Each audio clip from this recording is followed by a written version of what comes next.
Bagaimana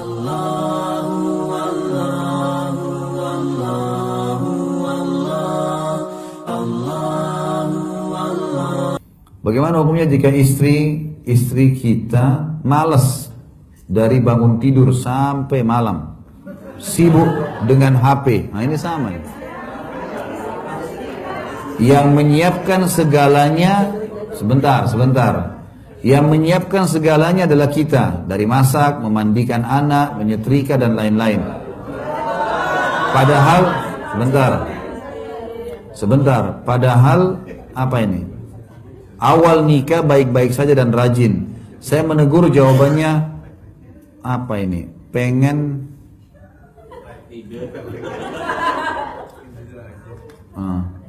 jawabannya intonasinya tinggi dan banyak alasan. Saya hanya istighfar dan mohon sama Allah untuk mengampuni istri saya. Saya hanya sabar dan selalu meminta kepada Allah untuk selalu menjaga kami. Sebentar. Sampai ajal memisahkan kami, dan target saya membawa keluarga kami selamat dunia akhirat, dan kami bisa dikumpulkan kembali di surga insya Allah. Saya ingin istri saya menjadi bidadari saya di surga. Saya bukan takut dengan istri, saya takut istri saya mengeluarkan kalimat yang tidak baik sehingga Allah menjadi marah. Saya hanya mengadu kepada Allah saja. Jadi begini, seharusnya suami di sini jadi pendidik. Artinya kewajiban istri harus dikasih ke istri. Harusnya. Kalau sayang sama istri bukan dengan cara seperti ini, tapi harus dididik istri. Ini kewajiban kamu. Kamu lagi cuci baju, saya bantu jaga anak. Tapi kalau anda yang ambil alih semua ini, yang membuat istri jadi malas ini, karena dia lihat suaminya begini, gitu kan? Karena dia lihat suaminya begini, jadi ya sudahlah, suami nggak ingatin, nggak marah, nggak tegur, ya sudah nggak apa-apa. Maka dia akhirnya makin menganggap itu adalah satu prestasi, satu kebaikan. Dan ini ada terjadi pada keluarga saya, subhanallah. Terjadi pada keluarga saya juga sama. Karena terlalu cinta sama istrinya, akhirnya dibiarin istrinya santai-santai, dia yang kerja semua. Dan ini tidak boleh. Dalam Islam melanggar ini sebenarnya, tidak boleh. Harusnya dia didik istrinya untuk bisa menjalankan kewajiban itu. Harus dididik. Dia boleh bantu, tapi dia bukan mengambil alih semua. Allahu a'lam. Bagaimana cara mengetahui bahwa calon pasangan kita orang soleh? Karena saya tidak mau gagal yang kedua kali.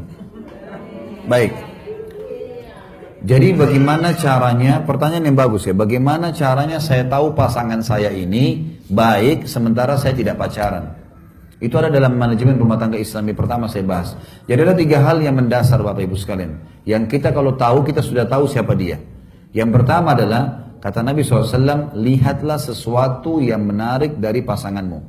Ini dulu disuruh kita lihat, nazar namanya. Tolak ukurnya wajah dan telapak tangan. Jadi wajah itu adalah patokan dari kepala sampai ke pusar, telapak tangan dari kemaluan sampai ke kaki. Makanya wanita dilihat wajah dan telapak tangannya cukup, gitu kan? Jadi nggak perlu suruh buka jilbabnya, suruh lihat lehernya, dadanya, ini nggak ada. Jadi memang cuma dilihat wajah. Oh ini saya suka, orang relatif suka alisnya, suka matanya, hidungnya, boleh kita lihat. Kalau mau lihat menikah, ini bukan untuk lihat semuanya orang ya. Hanya orang kalau mau menikah, memang betul-betul mau nazar, namanya melihat, maka dilihat senang. Yang kedua, kenali keluarganya. Khusus jalur ayah. Ayah si calon laki-laki, mempelai laki-laki, ayah calon mempelai perempuan akan mewariskan kepada anak keturunan kita itu fisik, warna kulit, paras wajah, postur tubuh, semua dari keluarga ayah itu. Dari keluarga ibu, karakter, sifat, karena ibu yang menyusui. Dari keluarga ibu, itu sifat. Pernah di zaman Nabi Muhammad SAW, ada satu sahabat, kulitnya putih, istrinya putih. Waktu lahir anaknya hitam kelam, kayak anak Afrika. Karena dia putih, ini putih. Langsung dia vonis istrinya, kamu selingkuh. Gak mungkin, saya putih, kamu putih, ini keluar hitam. Maka istri bilang, demi Allah gak ada yang pernah sentuh saya kecuali kamu. Sampai ke Nabi SAW. Apa kata Nabi SAW? Ditanya laki-laki tadi, kebetulan dia ini pengembala unta. Kata Nabi SAW, apa kau punya unta di perkebunan kamu yang pasangan jantan sama betina? Dia bilang iya ada. Ada anak-anaknya enggak? Dia bilang ada. Berapa anaknya? Dia bilang 4 atau 5 ekor. Baik, apakah anak-anaknya semua warnanya sama dengan ibu ayahnya? Dia bilang tidak. Ada bahkan yang berbulu coklat tua, ada yang hitam. Kata Nabi SAW, kenapa? Dia bilang mungkin dia tertarik jadi jalur nasabnya. Kata Nabi SAW, anakmu ini seperti itu. Ini jalur-jalur nasab. Makanya biasanya kita dapat suami istri, lahir anaknya beda sekali wajahnya kan? Karena ini jadi jalur ayahnya, baik ayah si laki-laki atau ayah si perempuan.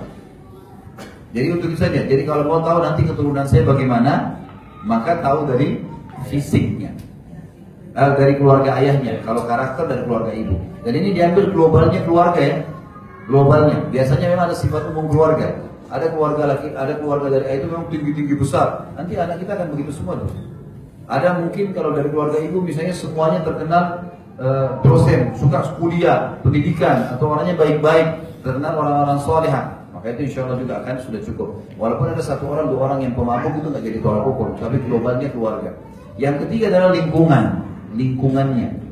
Bagaimana tadi saya sudah jelaskan, kata Nabi SAW, al-mar'u ala dini khalili, seseorang sesuai dengan agama temannya. Jadi kita boleh bertanya kepada calon pasangan kita, kamu kalau weekend, kalau lagi liburan, lagi Sabtu, lagi Ahad, kamu kemana biasanya? Oh saya biasanya ke diskotik. Oh saya biasanya ke karaoke. Oh saya biasa ke pantai sama teman-teman saya, misal. Kita sudah bisa nilai, oh orang ini begini. Atau kalau dia bilang, kamu kalau weekend kamu lagi kemana? Oh saya punya ibu yang tua, saya bakti. Oh saya kumpul sama teman-teman saya buat pengajian. Kita sudah bisa tahu. Pertanyaan boleh dilemparkan. Insya Allah dengan 3 hal ini sudah cukup.